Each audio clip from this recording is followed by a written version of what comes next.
We're real life sisters, Kay and Shi, and we real life want to be your sisters too. Welcome to the family. No takesies backsies. Now let's get on with the Kay and Shi Show. Hey there, family. Welcome to the Kay and Shi Show. This week we are talking all about the ships. All kinds of ships in our life. We can't wait to address 4 of them this week. We're starting off with the ship of leadership. And now you can tell what we're talking about. We're not obviously actual sailors or ship enthusiasts in the slightest, but we are big fans of all of the words that end with ships. And we wanted to feature 4 of them this week. There will probably be 4 more in another week, but starting off with leadership, we think is probably the most important one. Well, leadership is one of our favorite topics in general, but we wanted to start out with leadership today because, in fact, many of us find that the hardest person to lead is ourselves, right? I was thinking conceptually about our podcast today and just reflecting on how much it's fun to teach, but it's also fun for us to come here and be able to just have a conversation about where we are on our voyage and journey through navigating, growing through all kinds of different things, including learning the things that we bring forward. So just, side note, thanks for being an ear for us. And we gain as much benefit as we hope value we're providing to you. And I think that's kind of the nature of the relationship of that leadership of the self that we really wanted to bring forward when we said, what's the most important thing? We know, most of us know it's an internal game. And so we've got to play that internal game. And that means self-leadership. Self-leadership can be so difficult because it's between you and you, right? The battles don't happen on the field of life. The battles happen in between your ears. And no one knows you better than yourself. So you are a master at manipulating yourself. Yeah. And jabbing yourself. And beating yourself up and justifying things. Boy, we really are masters in there. And when we think about the concept of leadership, just so that we're all kind of talking about it, we're really thinking of it in that terms of being able to influence behavior, right? Being able to choose the direction and move the energy, momentum, and action in that direction, aka having influence over behavior. And so that leadership of the self really, are you influencing yourself to take the behaviors that you want in order to get what you want? What I love about that influence is that your ability to influence yourself and to influence others directly affects the outcomes that you have in your life. So if you look around at your life and you're like, man, I don't like the way that things are going, might be good to check out the ship of leader. Right. This might be one of the ships that you want to dock for a while and renovate and get into a better place. And that does take time and intention. And I know we all have different motivations and ways that we are able to complete things and ultimately influence ourselves to take desired behaviors. But I know for us, one of the ways is picking one specific thing and trying to work on that versus having a vague general idea of who that perfect person is. Well, what are those behaviors that perfect person does? They work out, they drink water, they sleep, they have balance and harmony within their family and their relationships. They're authentic to who they are. And so by being able to starting to identify those things, now we can say, okay, well, what are the behaviors then that demonstrate that character? As you begin to demonstrate that character as well through your behavior change, you gain the capacity to then go out and lead other people in those arenas and to cause that change in others as well. That's where the traditional sense of leadership kind of comes into play. It makes me think of, and we'll likely talk about this in the relationship section of the podcast, but that you can only love others at the capacity with which you love yourself. And leadership works very similarly. You can only lead others at the capacity with which you can lead yourself.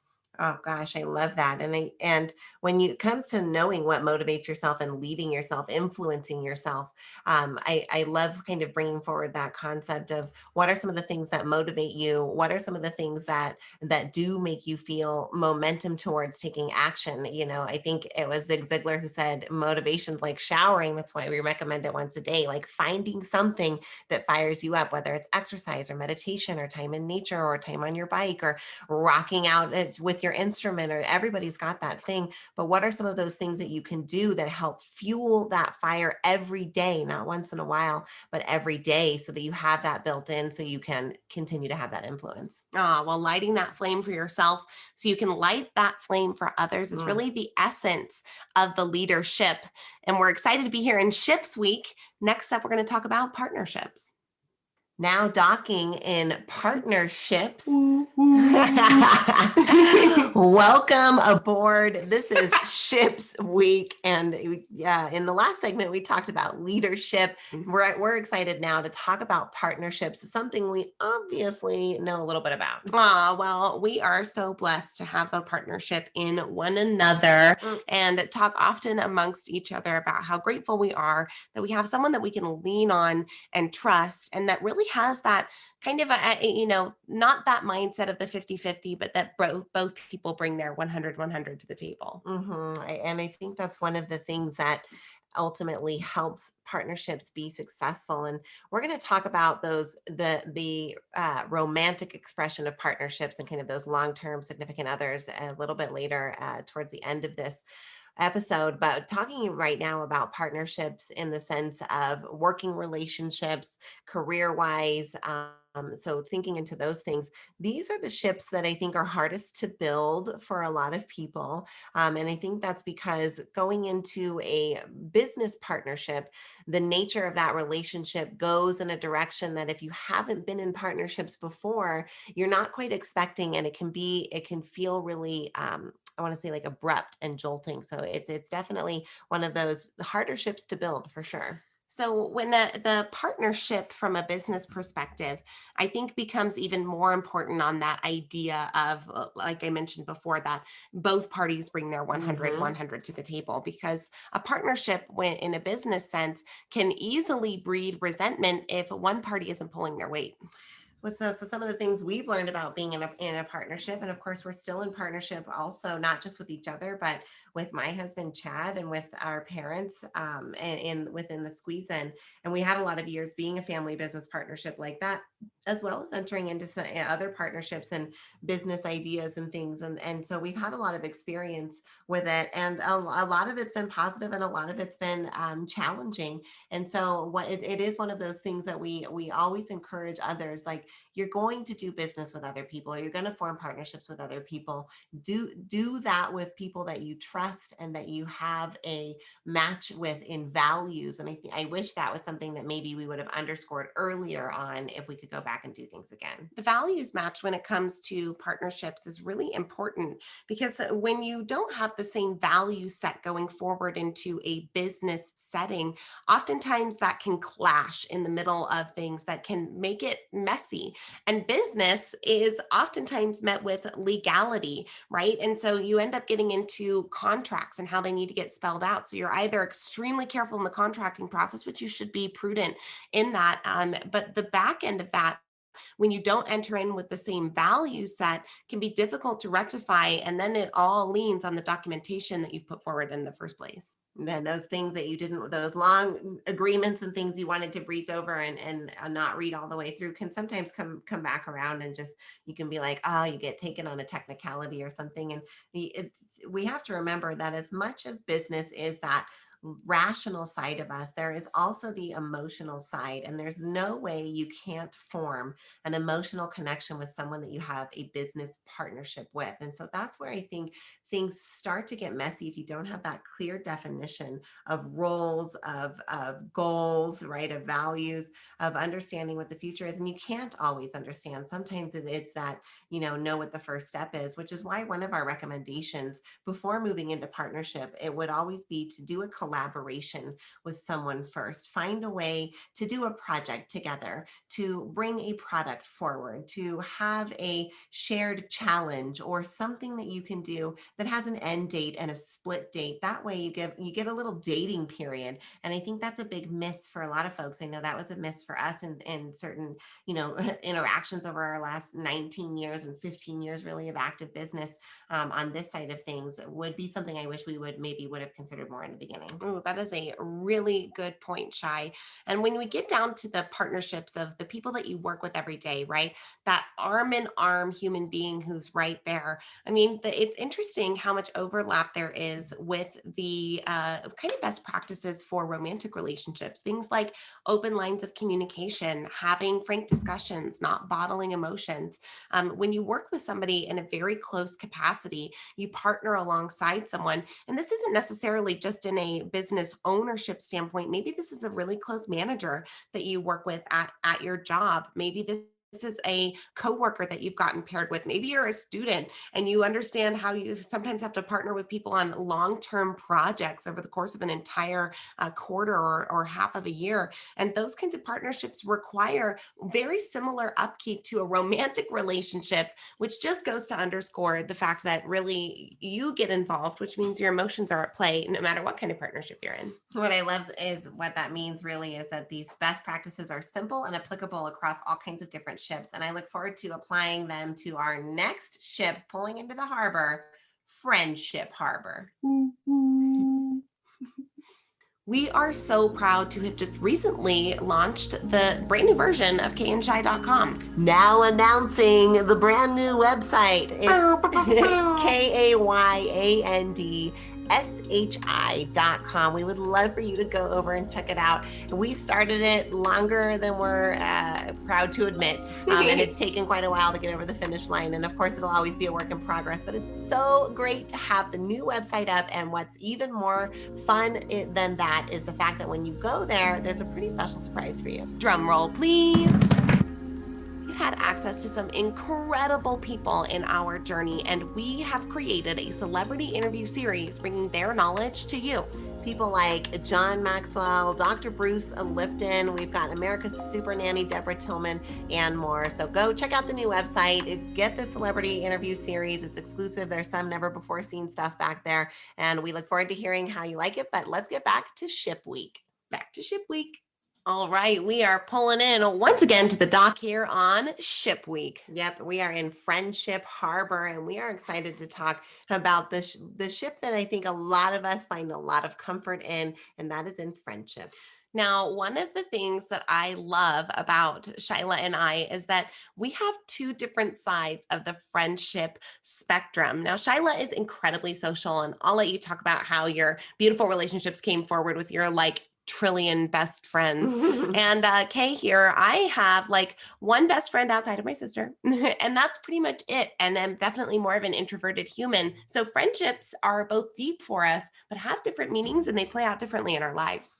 Well, coming at you, Professor Shy here for a minute, what we know is that humans thrive in groups and that they thrive on connection, and that the impact of even just one close connection with someone that you would consider a friend gives enough of a sense of belonging to reduce suicide rates by incredible amounts, and feelings of loneliness and self-harm and suicidal thoughts and all of those things. So whether it's one friend or a dozen, just having someone on the friendship spectrum is really important to your health overall as a human being, and that well-being. But yes, you're right, Kay. I have a large group of friends.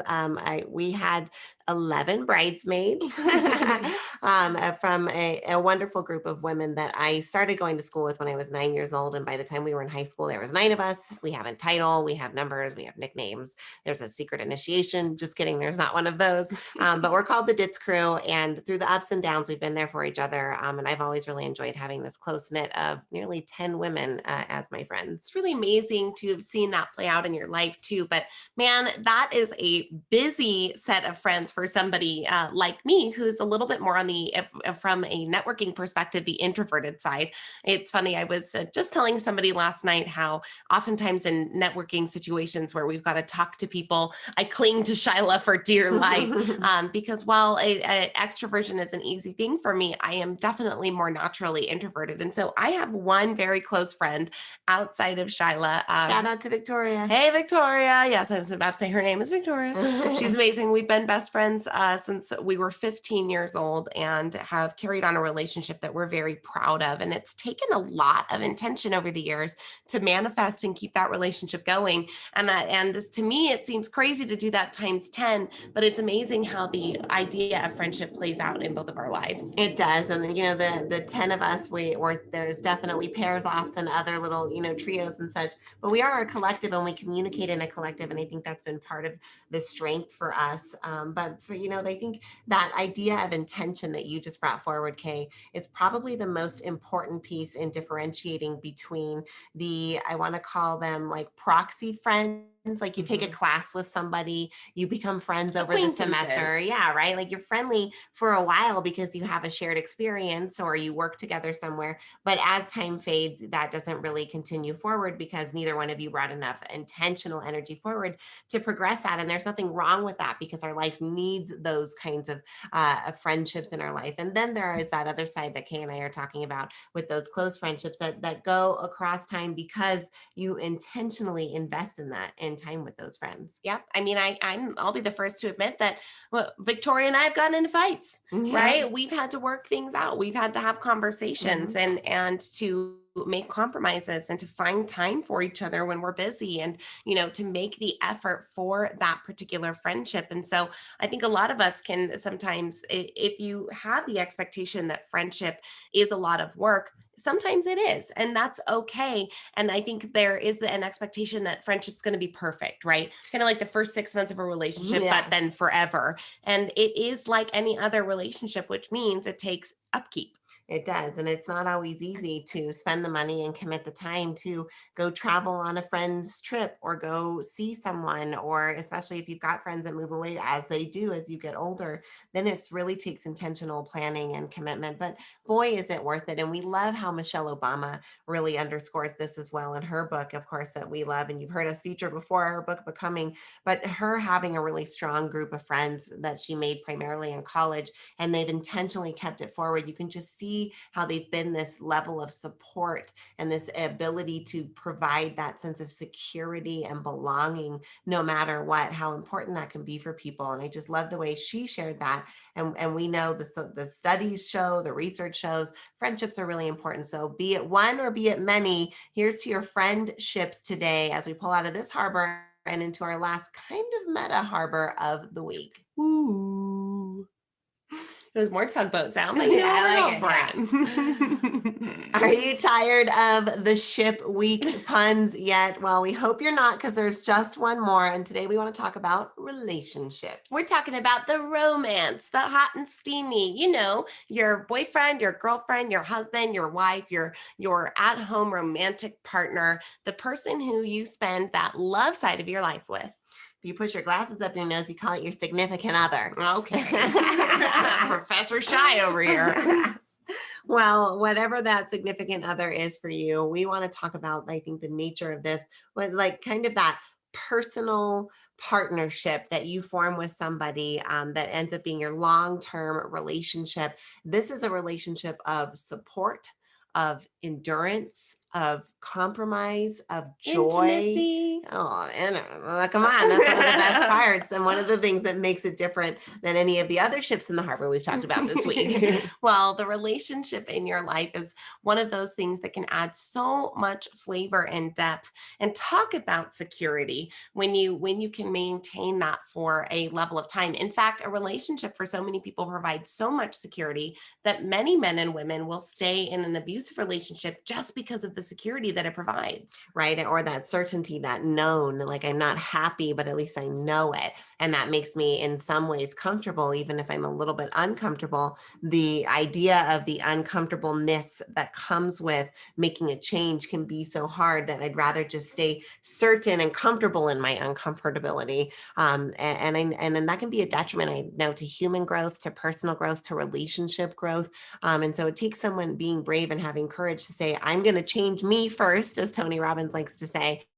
And then if that doesn't work, change the relationship. But working on ourselves is what we talked about at the beginning here of ship week, and ending here with that. Once you've got that figured out, you can really work on that side by side with another person. It can be a really amazing kind of relationship that blossoms as time goes on. Now, Shyla and I have, at this point, both of us have put in our 10,000 hours on the relationship front. Marriage. We were just recently regaling just how freaking long it's been that you and Chad have been together. Yes, it's been a long time. We're celebrating our 16th wedding anniversary in June of this year, and we're really excited about that. We're actually celebrating it on an amazing Mediterranean cruise, which you guys will all hear about later at some point. But we have had a lot of ups and downs and a lot of challenges. We've actually also worked together most of that marriage and time, which can add a different element. But it's so nice to have that person that when you're sick, they bring the tissue box and they care about you. And when you are so happy and have a big win, they're the first person you want to call. And when you've got kids together and you've got somebody that you can rely on and you know the code and all of the words and the lingo and the jargon and the mechanics of what it takes to implement a family, it feels really good to have a life partner like that. It really does. And it's been amazing to see the way that you're in Chad's relationship. So 16 years married, and how many years together? 18. Oh my gosh. Yeah. It's coming up on 20 years. I That is know. craziness. Now, Danny and I have 12 years together, which is crazy, a dozen years. And then we're coming up on our 9th wedding anniversary. Our 10th wedding anniversary will be in 2023, but crazy to think it's been almost 10 years that we've been married. It feels like that time has flown by, and also there has been so much that has happened. But at the beginning of this week during leadership, I talked a little bit about that idea or part in partnerships about that. You can't love someone at the capacity with which you don't love yourself. And just in this last year, my relationship went through a humongous transition when Danny decided to embrace the full side of themselves as a non-binary person, which means my man is definitely more feminine. But one of the best things about that is that he decided that he was going to love himself as he truly is.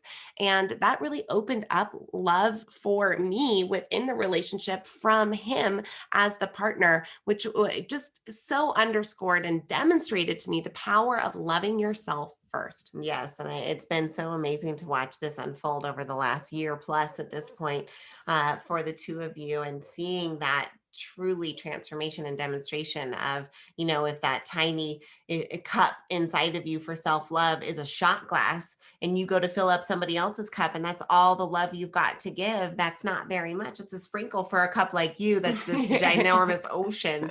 I'll take all the love. And seeing Danny be able to truly become them full selves has been so beautiful and fun, just to watch your relationship in that way blossom. And I know early on when he first told you and it was difficult, we talked about the idea of you fell in love with a human being and a person, not necessarily a societally ascribed gender identity, and being able to understand that, I think, helps underscore for, whether you're going through my person came out as non-binary, or any kind of my person is growing differently than me, or aging differently than me, or, drifting differently than me, that there has to be that authenticity piece that's supported, and that you love that person no matter what. Because sometimes at the end of the day, you really just have to rely on the fact that you've committed to each other, because it's not always going to be about that love and funness and that feeling. Right? The first 6 months of the relationship are only the first 6 months of the relationship. Everything else from there forward takes intentional effort, both in loving yourself and loving the other person. So we hope that you have enjoyed the ship week here on the Kay and Shi show. What do you think, Shi? Should we take these ships out to sea? We should. Let's pull them out of the harbor. Let's set sail. Ahoy, mateys. Here we go.